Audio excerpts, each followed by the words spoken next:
I am sure आप भी वहां होंगे, आपको भी पता है वो कितना कामयाब जलसा था नहीं था। देखिए, कामयाब या नाकामी के ऊपर तो मैं वर्डिक्ट नहीं दूंगा, दैट्स नॉट माय जॉब। जितने भी इंटरनेशनल, मैंने खुद सब कुछ देखा था। मैं इंडिपेंडेंट अगर आप देख लें मीडिया चैनल्स, अगर आप बीबीसी उर्दू को देख लें, आप अल जजीरा को देख लें, आप बहुत से ऐसे कि हमारे चैनल्स जो उन्होंने बहुत अच्छी रिपोर्टिंग की है, आप कॉलम्स देख लें। नुसरत जावेद साहब तो क्रेडिबल जर्नलिस्ट है ना, उनके कॉलम के अंदर जंग में ये लिखा हुआ था कि आई काउंट अगर मैं करता तो 2011 का इमरान खान का जो जलसा था ना, उससे ज्यादा लोग इधर जलसे पे थे। दो चीजें, नुसरत जावेद साहब जंग में नहीं लिखते, एक पॉइंट, और दूसरा पॉइंट ये, अगर आप बीबीसी को वाकई इतना क्रेडिबल एक इदारा समझती हैं तो फिर बीबीसी का जो प्रोग्राम हार्ट टॉक इसाक डार साहब के साथ था, BBC credible, BBC Urdu, BBC credible, BBC Urdu, BBC credible, BBC Urdu, BBC credible, BBC Urdu, BBC credible, BBC Urdu.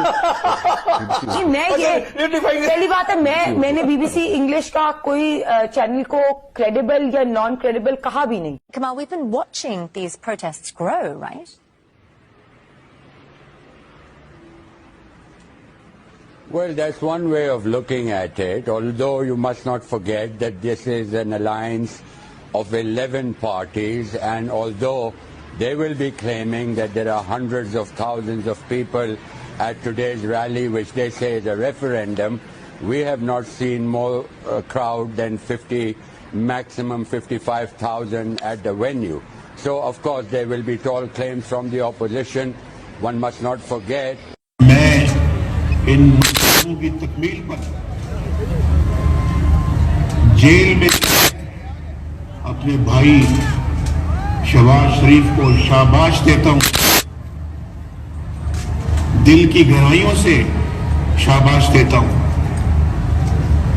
कि उसने जाती तौर पर अपनी निगरानी में ये सारे काम मुकम्मल किए। लाहौर के मेरे भाई और बहनों, पूरी कौम जान चुकी है और आपको भी पता है कि 2018 के इंतखाबात में किस तरह हमारी तारीख की सबसे बड़ी धांधली की गई, किस तरह चंद जर्नैलों ने मिल। इस बात से तो आप इनकार नहीं ना करेंगे कि माजी में मीनार पाकिस्तान पर जितने भी जलसे हुए हैं वो इस मौसम में, यानी कि दिसंबर की सख्त सर्दी में और पेंडेमिक में नहीं हुए। तो आप अगर देखें तो जो बेनजीर भुट्टो साहब का इधर बहुत बड़ा जलसा था वो था अप्रैल का महीना, अप्रैल 1986, और फिर इमरान खान साहब का था वो था अक्टूबर 2011। तो अक्टूबर में तो इतनी सर्दी नहीं होती, तो ये सर्दी बहुत ज्यादा थी। और दूसरा मैं समझता हूं कि पीडीएम के जो रहनुमा हैं उन्होंने सरदार अय्याज सादिक साहब के घर पे कुछ गैर जरूरी ताखीर की।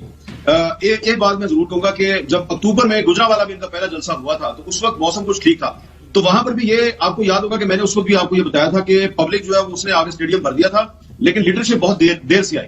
तो मेरा ख्याल है आज का जो मौसम था उस लिहाज से अगर देखा जाता तो अगर ये रहनुमा जो है, ये जो इन्होंने लंच किया सरदार अय्याज सादिक के घर पे, वहां पे मीटिंग भी थी, उसमें इतनी ज्यादा देर ना लगाते क्योंकि ये 4:30-5 बजे के करीब पहुंचे वहां पे, जबकि शाम हो चुकी थी और काफी सर्दी थी। तो अगर ये जल्दी आ जाते तो जो आसपास में लोग बैठे हुए थे इंतजार कर रहे थे वो भी जरा जल्दी आ जाते, तो ये जलसा जल्दी हो सकता था। अब ये ऐसा लगा कि ये जलसा जो है ये शाम को शुरू हुआ और ये रात को 9:30 बजे के करीब जाके खत्म हुआ है।